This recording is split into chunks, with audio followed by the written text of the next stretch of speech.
इसी हवाले से आपको बताएंगे, लाहौर के इलाके गुलशन रावी में निजी स्कूल का तालिब इल्म हुनैन बिलाल जान की बाजी हार गया, जिससे बच्चों के वालिदैन अब सहम गए हैं।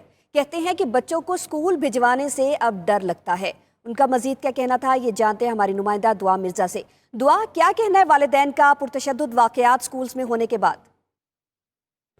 जी बिल्कुल, माजी करीब में गुलशन रावी के इलाके में एक वाक़या हुआ था जहां पर 10वीं जमात के तालिब इल्म हाफिज़ हुनैन बिलाल को टीचर ने किताब ना लाने पर इतना मारा कि वो जान की बाजी ही हार गया। मेरे साथ उसी स्कूल के कुछ वालिदैन मौजूद हैं, इनके नवासा नवासी बल्कि उस स्कूल में पढ़ते हैं, तो इनसे मज़ीद जानते हैं। अंकल बताइएगा कि अगर ऐसे वाक़यात जो रिपोर्ट होते हैं, आप क्या समझते हैं कि ये कंट्रोल होना चाहिए, क्या होना चाहिए, टीचर को ट्रेनिंग दी जानी चाहिए या फिर क्या ऐसे इक़दाम करना चाहिए जो वाक़यात रुक जाए?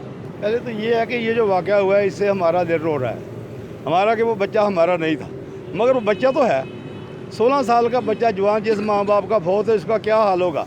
मेरे नवासी इसी स्कूल में पढ़ते हुए इतने खौफज़दा हैं, वो नर्वस हुए हैं उस दिन के कि हमने नहीं जाना स्कूल में।